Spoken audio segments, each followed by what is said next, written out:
अस्सलाम वालेकुम नाजरीन, मैं हूं महविश और आप देख रहे हैं कॉस्मोपॉलिटन। नाजरीन, इससे पहले कि मैं अपने प्रोग्राम का रवायती अंदाज में आगाज़ करूं, उससे पहले मैं आपको कहना चाहूँगी कि मेरी तरफ से आप सबको ईद उल अज़हा की खुशियाँ बहुत बहुत मुबारक। आज ईद कुर्बान का पहला दिन था। आज मुल्क भर में बड़ी ईद की बड़ी खुशियाँ मजहबी जोश और जज्बे के साथ मनाई गईं। अगरचे महंगाई और बारिशों की वजह से अवाम मसाइल का शिकार भी नज़र आए। इस वक्त मुल्क के मुख्तलिफ इलाकों में सैलाबी सूरत हाल का सामना है। कई कीमती जानें भी ज़ाया हो चुकी हैं। दूसरी तरफ बेहिसाब महंगाई की वजह से भी अवाम बहुत परेशान है। लेकिन ईद उल अज़हा एक ऐसा मजहबी त्यौहार है जिसमें लोग सब कुछ भूल कर सिर्फ ईद की खुशियाँ मनाते हैं, और इस दफ़ा भी ऐसा ही हुआ। नाज़रीन, ईद उल अज़हा के हवाले से मज़ीद बात भी करेंगे और इसके अलावा हमेशा की तरह इस हफ्ते की तमाम अहम खबरें भी मैं आप तक पहुंचाऊंगी। तो चलिए आगाज़ करते हैं। मैं आपको पहुंचाऊंगी कराची से पूरे हफ्ते की ख़ास खबरें। लाहौर से सफ़र में मेरे साथ होंगी मना है और इस्लामाबाद से सफ़र में मेरा साथ देंगी रज़िया खान। अब मैं कराची से आपको बताऊंगी इस हफ्ते की ख़ास खबरें, लेकिन खबरों की तफसील से पहले जान लेते हैं उन खबरों की हेडलाइंस। बड़ी ईद की बड़ी खुशियां, मुल्क भर में ईद उल अज़हा मजहबी जोश और जज्बे के साथ मनाई गई। हालिया बारिशों में नाक़िस इंतजामात पर एडमिनिस्ट्रेटर कराची मुस्ताफ़ी हो जाएं। अमीर जमात इस्लामी कराची की मुर्तज़ा वहाब पर तनकीद। पानी में तैरने वाला शमसी बिजली घर आइंदा 2 साल में 500 मेगावाट बिजली बनाने के काबिल हो जाएंगे। वज़ीर तवानाई इम्तियाज शेख ने खुशखबरी सुना दी। वफाकी वज़ीर information technology and telecommunication Syed Aminul हक से अमरीकी नुमाइंदा खुसूसी की 1-to-1 मुलाकात। सिंध में बल्दियाती इंतखाबात का दूसरा मरहला, चीफ सेक्रेटरी सिंध ने मुताल्लिका इदारों को अहम हिदायत जारी कर दी। बाबर गौरी की 7 बरस बाद वतन वापसी, एयरपोर्ट से गिरफ्तार कर लिया गया। जामा कराची खुदकुश हमले केस के सिलसिले में कल अदम कौम परस्त तंजीम के अहम दहशतगर्द को गिरफ्तार कर लिया गया। बारिशों से अर्बन फ्लडिंग का खतरा ताहाल मौजूद, महकमा मौसमियात ने खबरदार कर दिया। प्रोग्राम का आगाज़ करेंगे इस खबर से कि आज ईद के पहले रोज़ मुल्क भर में ईद उल अज़हा की खुशियाँ मजहबी जोश व खरोश से मनाई गई। नमाज ईद के बाद मुल्क कौम की सलामती, तरक्की और खुशहाली और अमन व अमान के लिए खुसूसी तौर पर दुआएं की गईं। शहर में ईद उल अज़हा की नमाज के इज्तिमात के मौके पर सिक्योरिटी के फुल प्रूफ इंतजामात किए गए थे, जबकि हसास मुकामात पर पुलिस की भारी नफरी भी तैनात की गई थी। नमाज ईद से फारिग होने के बाद शहरियों ने सुन्नत इब्राहिमी की अदायगी की। चंद माह पहले कराची समेत सिंध भर के जानवरों में फैलने वाली बीमारी लंपी स्किन डिजीज़ की वजह से इस ईद पर जानवरों की खरीदारी करते हुए शहरी बहुत मोहतात भी नजर आए। इसके अलावा महंगाई की वजह से भी जानवरों की खरीदारी का तनासब गुज़िश्ता सालों की निस्बत कदरे कम नज़र आया, क्योंकि महंगाई ने अवाम की कुव्वत ख़रीद बहुत महदूद करके रख दी है। लेकिन महंगाई का ये सुनामी भी शहरियों से बड़ी ईद की बड़ी खुशियाँ नहीं छीन सका। ईद के पहले रोज़ शहरियों ने जानवरों की कुर्बानी भी की और अपनों के साथ ईद की खुशियाँ मनाते हुए नजर आए। बड़ी ईद की खुशियों का ये सिलसिला ईद के दूसरे और तीसरे रोज़ भी जारी रहेगा। कराची में होने वाली हालिया बारिशों ने इंतज़ामिया के इंतज़ामात की कलई खोल कर रख दी है। हर साल की तरह इस साल भी बारिशों की वजह से शहरियों को शदीद मसाइल से दोचार होना पड़ा। बारिशों की वजह से शहर भर में जगह जगह पानी खड़ा नजर आया। बारिशों की वजह से करंट लगने से कई अमवात भी हुई। इन हालात के तनाजुर में अमीर जमात इस्लामी कराची हाफिज़ नईम और रहमान का कहना था कि एडमिनिस्ट्रेटर कराची मुर्तज़ा वहाब ने बारिशों की वजह से पैदा होने वाले मसाइल से निपटने के सिलसिले में कोई कदम नहीं उठाया। इसके लिए उन्हें इस ओहदे से हटा दिया जाए। हाफिज़ नईम उर रहमान ने प्रेस कॉन्फ्रेंस करते हुए कहा कि कराची समेत सिंध भर के अवाम का बारिशों की वजह से बुरा हाल है। बारिश के बायस कराची शहर की सूरत हाल भी ख़राब है। शहर में कई मकामात पर सड़कें उखड़ी हुई हैं और अभी तक उन पर तवज्जो नहीं दी गई। हाफिज़ नईम उर रहमान का कहना था कि 24 जुलाई को बल्दियाती इलेक्शन होने वाला है, इसलिए मुर्तज़ा वहाब की जगह किसी गैर सियासी एडमिनिस्ट्रेटर का तकर्रुर किया जाए। अमीर जमात इस्लामी कराची का कहना था कि अगर अवाम ने जमात इस्लामी को मौका दिया तो शहर के हालात सही हो जाएंगे। और अब यहाँ पर वक्त हुआ एक ब्रेक का, और ब्रेक के बाद मैं आपको बताऊंगी बाकी खबरों की तफसील। मिलते हैं छोटे से ब्रेक के बाद। वज़ीर तवानाई सिंध इम्तियाज़ अहमद शेख ने कहा है कि 500 मेगावाट पर मुश्तमिल पानी पर तैरने वाला पाकिस्तान का पहला शमसी बिजली घर बनाने का मंसूबा केंझर झील पर बहुत जल्द शुरू कर दिया जाएगा। इस फ्लोटिंग सोलर पावर प्रोजेक्ट का लेटर ऑफ इंटेंट जारी कर दिया गया है, जबकि मंसूबे की फीजिबिलिटी रिपोर्ट पर काम तेज़ी से जारी है। वज़ीर तवानाई का कहना था कि उन्हें उम्मीद है कि ये मंसूबा मंजूरी के मराहिल से गुजर कर 2 साल में बिजली पैदा करना शुरू कर देगा। इम्तियाज़ शेख के मुताबिक इस मंसूबे पर $40 मिलियन की सरमायाकारी मुतवक्के है। वज़ीर तवानाई सिंध इम्तियाज़ अहमद शेख ने ये गुफ्तगू अपने दफ्तर में पावर कंपनियों के अफसरान से होने वाली एक अहम मुलाकात में की।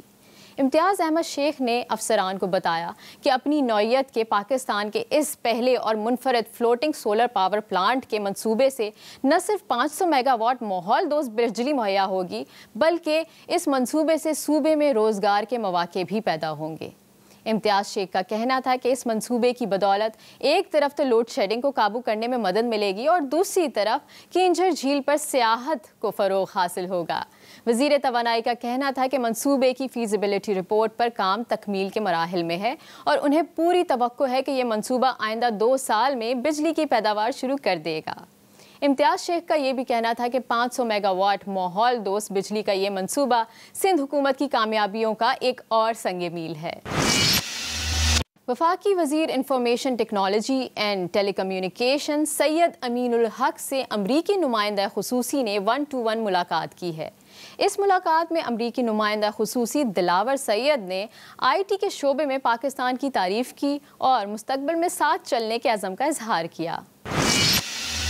सिंध में बल्दियाती इंतखाबात का दूसरा मरहला करीब आ पहुंचा है। इसी हवाले से chief secretary Sindh doctor Mohammad Sohail Rajput की ज़ेर सदारत बल्दियाती इंतखाबात से मुतालिक एक अहम इजलास हुआ।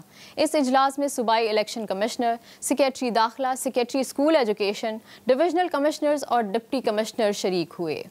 चीफ सेक्रेटरी सिंध ने इजलास में बताया कि कराची और हैदराबाद डिवीज़न में 24 जुलाई को बल्दियाती इंतखाबात का इनेकाद किया जाएगा।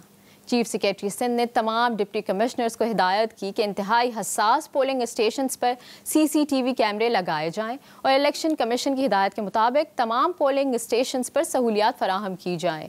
चीफ सेक्रेटरी सिंध ने इजलास में ये भी कहा कि जो मुलाजमीन इलेक्शन के दौरान ड्यूटी नहीं करेंगे उनके खिलाफ सख्त इंज़बाती कार्रवाई अमल में लाई जाएगी। चीफ सेक्रेटरी का कहना था कि तमाम मुतल्लिका महकमे अपने मुलाजमीन की तफसील इलेक्शन कमीशन को फराहम करें।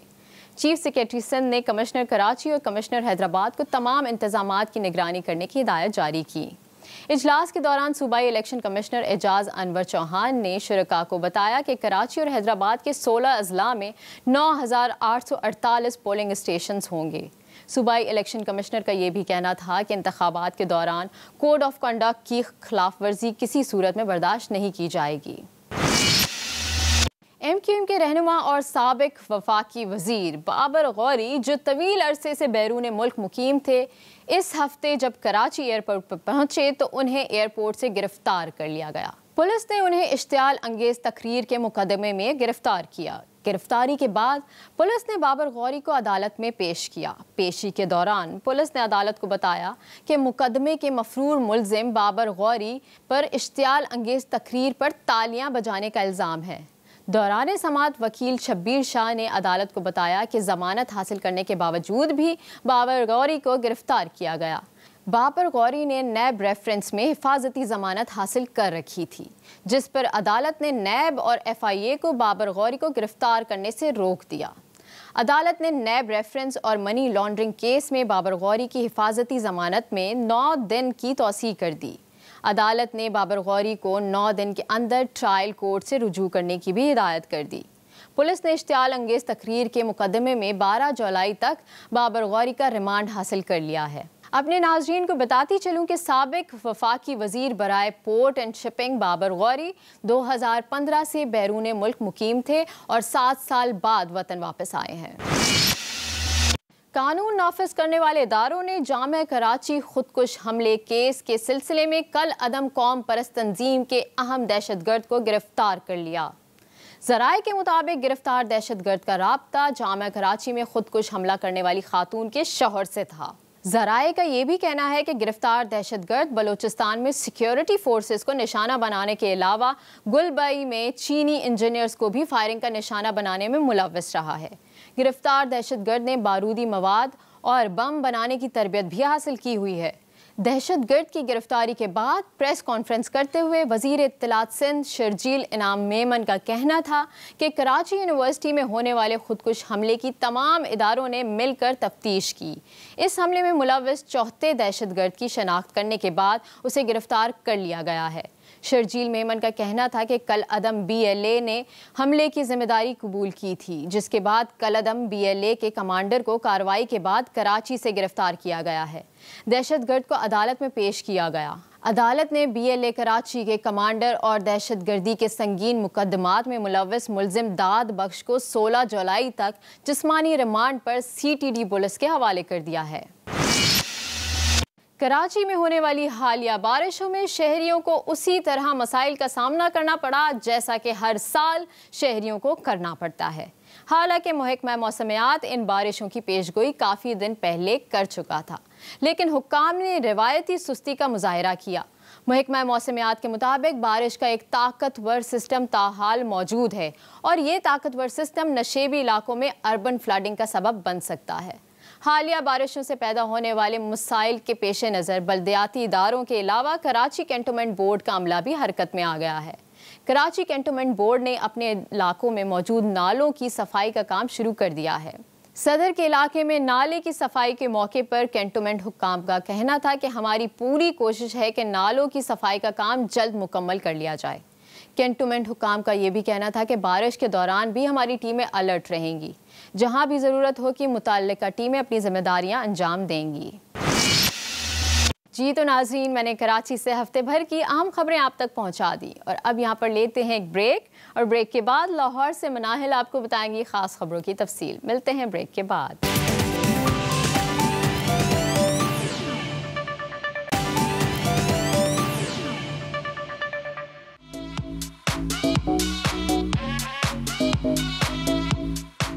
अस्सलाम वालेकुम नाजरीन, सबसे पहले तो दिल की गहराइयों से आप सबको ईद मुबारक। इस दफ़ा हम आपको कोई न्यूज़ नहीं दिखाएंगे, मगर हम आपको लेके आए हैं SOS चिल्ड्रंस विलेज। इस दफ़ा हम ईद मनाएंगे उन बेसहारा बच्चों के साथ जिनका इस दुनिया में कोई नहीं। तो आएँ चल के देखते हैं ये बच्चे यहाँ पे कैसे अपनी ज़िंदगी बसर कर रहे हैं और ईद कैसे मनाते हैं।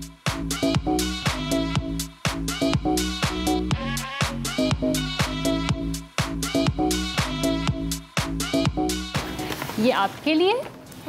अच्छा, आप दोनों मुझे बताओ कि आज ईद कैसे मना रहे हो? मैंने नए कपड़े पहने, हम बकरे के पास गए थे और उन्हें चारा डाल के आए। हमें बहुत अच्छा लग रहा है। आप बकरे के पास गई थी? जी मैं भी गई थी। अस्सलाम वालेकुम, ईद मुबारक। बैठे रहो बैठे रहो। ये आपका गिफ्ट, ये आपके लिए और ये आपके लिए। अच्छा, आप मुझे बताओ आज क्या किया सुबह से ईद पे? आज मैं सुबह जल्दी से उठ गया और नहा धोकर मैंने कपड़े चेंज किए। उसके बाद मैंने ईद की नमाज़। अच्छा, ईद की नमाज के बाद क्या किया? ईद की नमाज के बाद एक दूसरों को ईद मुबारक कहा और उसके बाद फिर कुर्बानी हुई और उसके बाद हमने मज़े किए।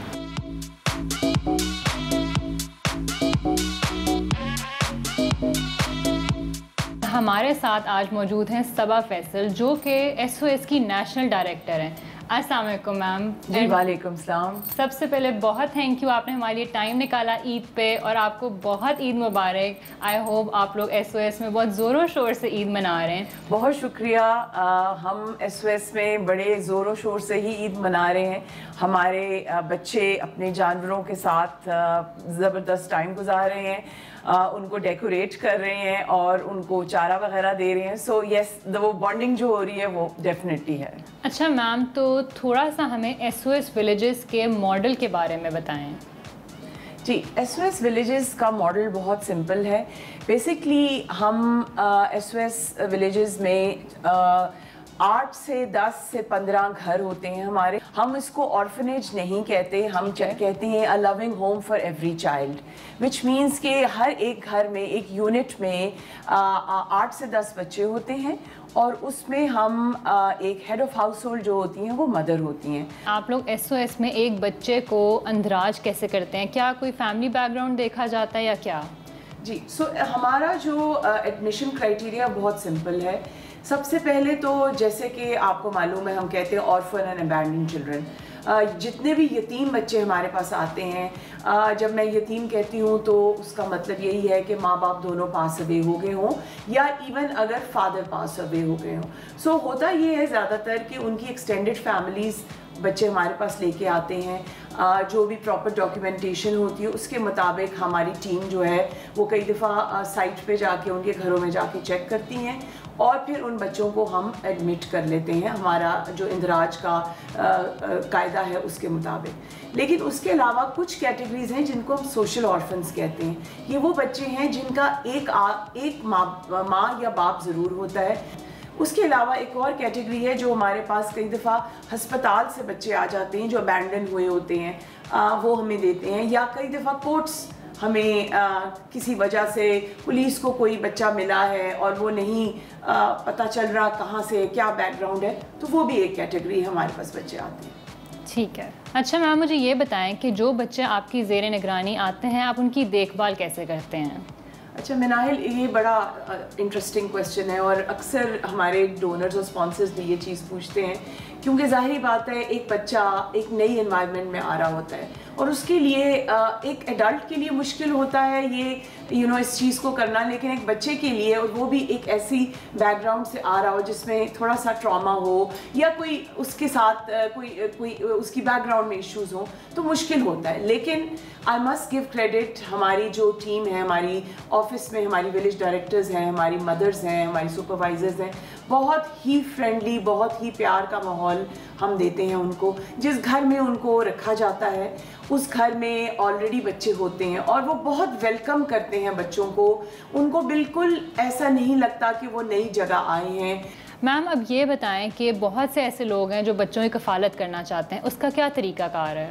जी, उसके लिए मिनाहिल, मैं अपने जितने भी मेरे ऑडियंस आज मुझको सुन रहे हैं और भी जो हमारे डोनर्स और स्पॉन्सर्स हैं उनको ये बताना चाहूँगी कि एक तो ये कि सारी इन्फॉर्मेशन हमारे वेबसाइट के ऊपर है www.sos.org.pk, और उसके अलावा आप एक बच्चे को स्पॉन्सर कर सकते हैं। जब मैं कहती हूँ स्पॉन्सर, उसका मतलब ये है कि हर महीने एक हमारा अमाउंट है वो आप बच्चों की निगहदाश्त के लिए हर महीने के लिए आप उस बच्चे की स्पॉन्सरशिप दे सकते हैं। उसके अलावा ऑब्वियसली हम ज़कात, सदकात, खैरात, अतियात, कोई भी चीज़ हो, जितनी भी हो, छोटी हो बड़ी हो, हम हर चीज़ उसको कबूल करते हैं। मैम तो हर बच्चे की स्पॉन्सरशिप फ़ीस कितनी है जो लोग डोनेट करना चाहते हैं? जी, मिनाहिल, हर माहाना हम हर एक इंडिविजुअल से जो स्पॉन्सर करता है 15,000 रुपया माहाना लेते हैं। और इसमें ये भी है कि ये फुल स्पॉन्सरशिप होती है पूरी की पूरी, लेकिन हम ये भी ऑप्शन देते हैं अपने स्पॉन्सर्स को कि अगर वो किसी वजह से नहीं इसको अफोर्ड कर सकते तो पार्शियल स्पॉन्सर भी होता है। फिर हम 2 स्पॉन्सर्स ढूंढ लेते हैं, मतलब ये कि वो आधी हो जाती है। मैम सबा, इस वक्त SOS में टोटल कितने बच्चे हैं जो आपके ज़ेर निगरानी परवरिश पा रहे हैं? जी, इस वक्त मिनाइल हमारे पास 2050 बच्चे हैं जो हमारी परवरिश में हैं ऑल ओवर पाकिस्तान, जिसमें सारे सूबे हमारे कवर हो जाते हैं। और क्या कुछ ऐसे बच्चे भी हैं जिनके अभी तक कोई स्पॉन्सर नहीं है? हमारे पास इस वक्त 142 बच्चे हैं जो अनस्पॉन्सर्ड हैं, जिनका अभी 1-to-1 हमने कोई स्पॉन्सर नहीं हमें मिला। तो मैम SOS के पास और कितने बच्चे दाखिल करने की सलाहियत है? SOS में इस वक्त कैपेसिटी काफ़ी है। हमारे सिर्फ 1 या 2 प्रोजेक्ट्स ऐसे हैं जो कंप्लीट फुल कैपेसिटी पे चल रहे हैं, लेकिन ज़्यादातर हमारी जो फैसिलिटीज़ हैं लाहौर की होगी या और हमारे शहरों में वो अंडर कैपेसिटी हैं। और मैं चाहूँगी अपने ऑडियंस को ये भी बताना कि अगर आपको किसी ऐसी फैमिली का, किसी ऐसे बच्चों का पता है जो हमारे एडमिशन क्राइटेरिया के मुताबिक उतरते हैं, प्लीज़ हमारी जिस शहर में भी आप हैं लोकल ब्रांच से ज़रूर रब्ता कीजिए। अच्छा, तो मैम SOS विलेज से किस उम्र में बच्चों को पास आउट किया जाता है और फिर इसके बाद वो क्या करते हैं? जी, सो मिनाहिल, देखें, ज़ाहिरी बात है हर एक ने अपने घर से जाना है। हमारे अपने बच्चों ने जाना होता है, ये नहीं कि माँ बाप का घर सारी उम्र उनके पास होता है। सो हमारे जो, मैं अभी पहले बात करती हूँ हमारे लड़कों की, जो हमारे बॉयज़ हैं यूथ होम में होते हैं, जब भी वो अपनी एजुकेशनल जो भी उनकी ट्रेनिंग है वो पूरी कर लेते हैं, उसके बाद हम ये कोशिश करते हैं कि उनको उनकी जो भी उनकी एरिया ऑफ एक्सपर्टीज़ है उसके साथ हम मैच करें उनकी जॉब जब वो खैर से 3 से 6 महीने के लिए किसी स्टेबल जॉब में होते हैं, उसके बाद हम उनको स्लोली पास आउट कर देते हैं, ट्रांजिशन आउट कर देते हैं। और इसी तरह हमारी जो बच्चियां हमारी विलेज में रहती हैं, और ऑब्वियसली हमारे विलेजेस से ही, क्योंकि वो विलेज उनका घर है, उधर से उनकी शादियां होके निकलती हैं और वो इस तरह अपनी नेक्स्ट लाइफ में एंटर करती हैं। ठीक है, अब आप मुझे कुछ ऐसी कहानियाँ बताएं जो कि बहुत कामयाबियों की तरफ गई हों। सो मिनाहिल, मेरे लिए तो जो बच्चा भी हमारे विलेजेस से या प्रोजेक्ट से निकलता है और वो अच्छी ज़िंदगी गुजार रहा होता है, बेहतर ज़िंदगी दैन बिफोर, वो एक मेरे लिए तो सक्सेस स्टोरी है 100%। लेकिन आपने जैसे कि पूछा, तो मैं अपने ऑडियंस को ये बताना चाहूँगी कि माशाल्लाह हमारे बहुत सारे बच्चे लड़के कमीशन्ड ऑफिसर्स हैं, आर्मी में, एयरफोर्स में, नेवी में। हमारी कुछ बच्चियां डॉक्टर्स बनी हैं, कुछ हमारे बच्चे बैंकर्स हैं। सो सक्सेस स्टोरीज़ हर तरफ हैं। मल्टीनेशनल्स में भी हमारे बच्चे और बच्चियां गई हैं। तो मैम, आज ईद का दिन है और आप अपना घर छोड़ के इधर ईद मनाने आई हैं बच्चों के साथ, तो क्या कैफियत होती है? आपको घर नहीं याद आ रहा होता? देखिए मिनाहिल, जब ये जॉब आप कोई भी जॉब आप स्टार्ट करते हैं, आप ये कमिटमेंट देते हैं उस ऑर्गेनाइजेशन को कि आपने ऑब्वियसली उनके साथ जो काम वाला टाइम है गुजारना है। हाँ, ईद का दिन है, लेकिन मैंने घर को भी टाइम दिया, लेकिन मुझे लगता है कि ज़्यादा टाइम यहाँ हमारे इन बच्चों के साथ गुजरे तो वो ज़्यादा मुझे सेटिस्फैक्शन होती है। तो आज आप हमारे व्यूअर्स को क्या मैसेज देना चाहेंगी? जी मिनाहिल, मैं आज सबको ये कहना चाहूँगी कि प्लीज़ जो हमारे बेसहारा बच्चे हैं उनका सहारा बने।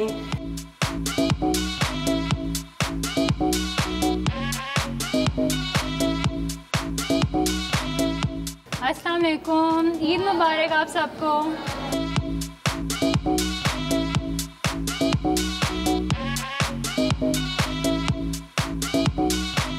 जी नाज़रीन, उम्मीद है आपको आज का हमारा सेगमेंट अच्छा लगा होगा। मुझे दीजिए अब इजाज़त। रज़िया खान आपको ज्वाइन करेंगी इस्लामाबाद से, लेकिन एक ब्रेक के बाद।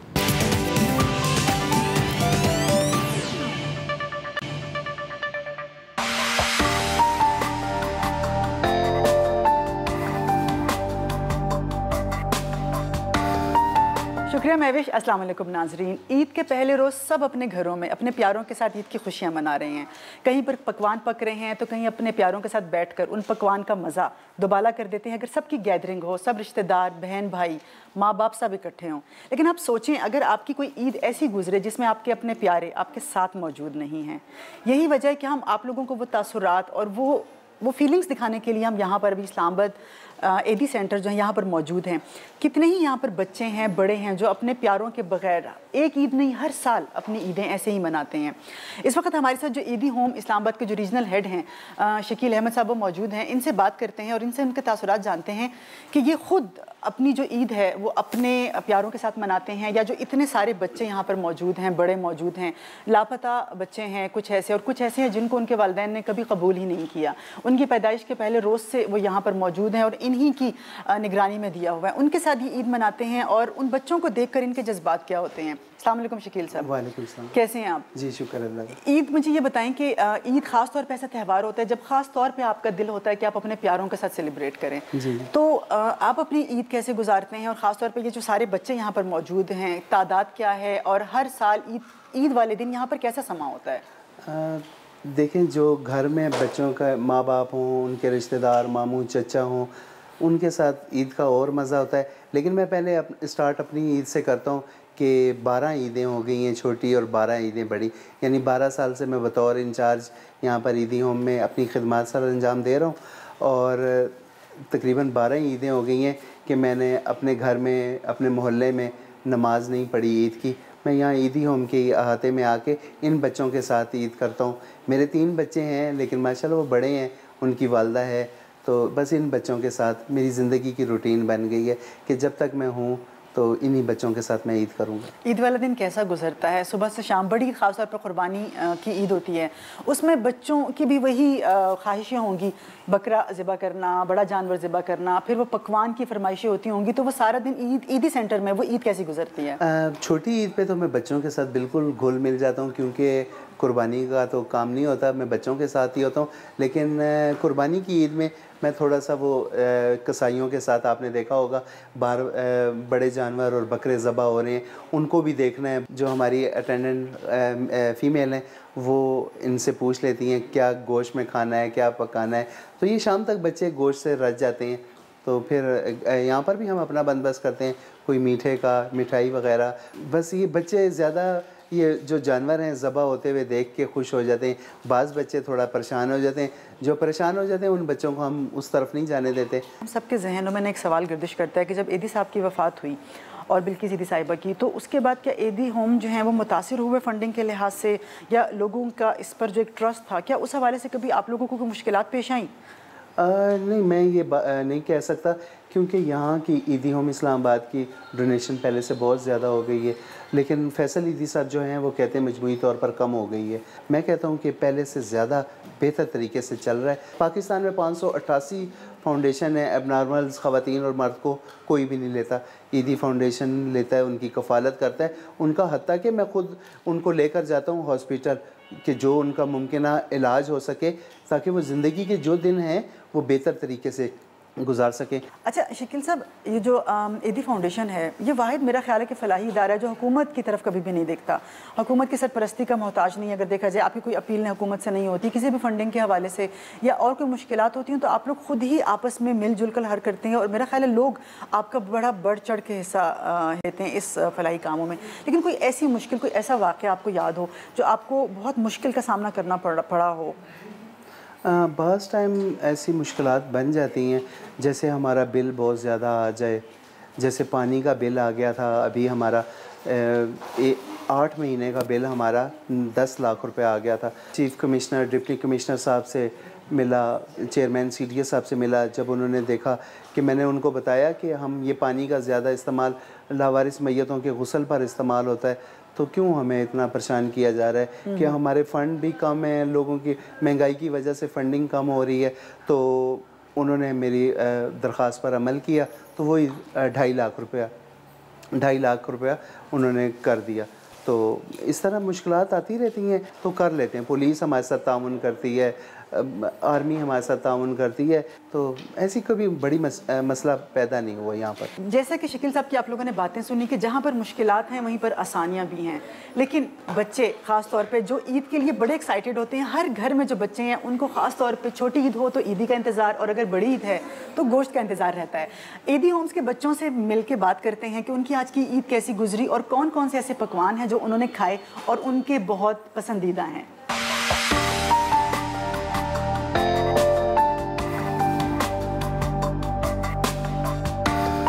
बच्चों से बात करते हैं कि ईद पे ख़ास तौर पे उन्होंने क्या क्या खाने खाए और उनको सबसे ज़्यादा क्या पसंद है। बड़ी ईद पे अपने मनपसंद के पकवान बताएं। हमारे साथ मौजूद हैं इस वक्त आयशा, मुझे बताओ खाने में क्या पसंद है ज़्यादा? गोश्त वाले चावल। अच्छा, फरमाइश करती हो तो यहाँ पे बना के देती हैं फिर आपको? जी। और रात को बारबेक्यू वगैरह करते हैं, उसमें क्या बनाती हो? टिक्का वगैरह, चपली कबाब, टिक्का वगैरह। क्या नाम है बेटा आपका? मरियम। मरियम, ये बताओ ईद वाला दिन कैसा गुजरता है? अच्छा गुजरता है। कैसे? खाते रहते हैं, कुछ बोलते तो बना देते हैं अपने पसंद का जो कहते हैं। अगर चावल खाने होते तो फिर बोलते बना दो, तो बड़े गोश्त के फिर बना देते। अगर चिकन के खाने होते फिर चिकन के बनाती हैं। अच्छा, और ये बताओ कि कपड़े भी नए पहनते हो, जूते, ज्वेलरी, इन सब चीज़ों का शौक है? जी। क्या किस तरह का ड्रेस पहनना पसंद है ईद वाले दिन? ग्रीन पहनना पसंद है। ग्रीन कलर पसंद है जी। तो ईद वाले दिन बाकी जो आपकी दोस्तें हैं इन सब के साथ लड़ाई झगड़ा करती हो? कभी कभी हो जाता, लेकिन बहुत कम। अच्छा, नहीं करते। लाइबा, ईद वाला दिन कैसा गुजरता है आपका? ईद वाला दिन बहुत अच्छा गुजरता है। मुझे बड़ी ईद पसंद है। हम लोग इसमें अपनी फरमाइश की चीज़ें बनवाते हैं, जो कहते हैं वो बना देते हैं। सैर करने के लिए कहीं बाहर जाते हो या इधर अंदर ही ईद मनाते हो? नहीं, बाहर जाते हैं पार्क वगैरह में या इधर फैसल मस्जिद में घूमने वगैरह। बड़ी ईद में भी छोटी ईद में भी। दोनों ईदों में जाते हो? नए कपड़े पहनते हो? ज्वेलरी का शौक है? मेहंदी शंदी लगाना सब? जी। अभी लगाई भी है मेहंदी? दिखाओ, ये किसने लगाई है? खुद। ये खुद लगाई है? तो इस हाथ पे फिर कैसे लगाई है, दिखाओ। ये इस पे दूसरी आप ही ने लगाई। अच्छा, सब मिलके फिर मेहंदी बड़ी ईद पे भी छोटी ईद पे भी मेहंदी पे लगाते हो सारे? वाह माशाल्लाह। अच्छा मुझे ये बताओ लाइबा कि अम्मी अब्बू में से कोई है, बहन भाई में से कोई याद आता है, किसी का पता है? याद तो आते हैं लेकिन है कोई नहीं। कैसे फिर याद कैसे आते हैं? कभी कभी उनकी याद आ जाती है। दोस्तों में ज़्यादा मज़ा आता है या ऐसे दिल करता है कि अम्मी अब्बू होते तो मैं उनके साथ ईद करती? नहीं, अब सब दोस्तों के साथ ही मज़ा आता है। क्यों, अम्मी अब्बू भूल गए हैं या भूल बस? गए। अच्छा, यहाँ पे बचपन से हो? कितनी उम्र में आई थी? 6 साल की। 6 साल की थी। अब कितने साल की हो? अब 14। पढ़ती हो? जी। कौन सी क्लास में? 5। क्या शौक है मुझे बताओ? दूसरों की देखभाल करना। और बड़े होके क्या बनोगी? डॉक्टर। वाह माशाल्लाह। ईदी होम के बहुत सारे बच्चे ऐसे हैं जिन्हें अपने वालिदैन की तो शायद शबी भी याद नहीं। बहन भाइयों का तस्करा सुन के बिल्कुल अनजान से बन जाते हैं, क्योंकि उनको मालूम ही नहीं कि एक फैमिली के साथ मिलकर ईद कैसे सेलिब्रेट करते हैं। लेकिन अभी हमारे साथ एक बच्ची अरीबा मौजूद है, जो अभी यहाँ जो इस्लामाबाद का ईदी होम है, यहाँ पर 10-12 दिनों से यहाँ पर आई है। वो बच्ची घर से भाग कर आई है क्योंकि उसकी सौतेली माँ, उसके मुताबिक उसकी सौतेली माँ उस पर बहुत तशद्दुद करती थी और बहुत बुरा सलूक करती थी। उससे बात करके देखते हैं कि उसकी कहानी क्या है। अरीबा बेटा, अपनी अम्मी के बारे में, अपनी फैमिली के बारे में बताओ। अपनी अम्मी बस दूसरी शादी अब्बू ने तलाक दे दिया था। अम्मी ने दूसरी शादी कर ली थी और जो मुझसे 1 साल बड़ा भाई था, एक मर गया था और एक जी ने वो अब्बू के साथ है बीवी। और बड़ी बहन जो है वो उसको शादी करवा दी है। अच्छा। उसके एक बेटा और एक बेटी है भी। वो अपने घर में रहती है और मुझे नहीं पालती थी घर में। मैं दूसरी अम्मी के साथ रहती, वो मुझे मारती थी, सब कुछ करती। उसकी 4 बेटियाँ थी। ठीक है। बस वो मारती थी, जो भी करती, बस मैं कुछ नहीं कहती। मैं आखिर घर से निकल आई। कोहाट से आई हो? जी। किस तरह आई हो? मतलब सर पैसे थे जब निकली हो घर हाँ, से? 150 रुपये थे, खाला ने दिए थे और 100 रुपये अपने थे मेरे साथ। तो उस पर गाड़ी करवाई है, बस वहाँ तक से इधर तक पहुँची हूँ, ये पेशावर की गाड़ी तक। तो वहाँ से एक औरत चढ़ी हुई थी, उसने मेरा एक किराया भी दिए घर वहाँ से अपने घर तक। अच्छा, अम्मी जो आपकी सौतेली अम्मी क्या तशद्दुद करती थी, क्या करती थी वो आपके साथ? वो अपनी बेटी उसकी थी, तो वो मदरसे जाती थी। जब मैं जाती तो मुझे बेइज्जती करती थी, मारती थी, कहती तुम नहीं जाओ। तो मैं ज़िद से जाती थी, मैं ज़िद करती मैं भी मदरसा पढ़ूँगी, तो वो मुझे नहीं छोड़ती, मैं ज़िद से जाती थी। अम्मी याद आती हैं? आती है, बस अभी दिल से निकल गई है। क्यों दिल से क्यों निकली है? पता नहीं। कभी उनको नहीं बुलाया अम्मी को? अम्मी को एक बार खाला ने बुलाया था, बस खाला ने कहा तुम चली जाओ वापस। मगर आपकी सौतेली अम्मी जो और आपके अब्बू हैं उनको बुलाएं तो आप उनके साथ जाओगी? नहीं जाओगी? बहुत सारे बच्चे ऐसे हैं जो खुशियों का तो शायद सिर्फ नाम ही जानते हैं, क्योंकि उन्होंने खुशियाँ कभी देखी नहीं। वालिदैन का उनको नहीं मालूम, बहन भाई क्या होते हैं उनको नहीं मालूम। लेकिन अरीबा अपने बहन भाइयों के और माँ बाप के होते हुए भी वापस अपने घर नहीं जाना चाहती। ईदी सेंटर वो जगह है जहाँ पर हर बच्चे की कफ़ालत होती है। लेकिन ईद का रोज़ है, ईद वाले दिन कुर्बानी कैसे होती है, ईद के 3 दिन कुर्बानी चलती है। ईदी होम में कुर्बानी कैसे होती है और यहाँ पर कौन कौन से जानवर लाए जाते हैं, उनका प्रोसीजर क्या है, बच्चे उसके साथ कैसे मानूस हो जाते हैं, आपको दिखाते हैं।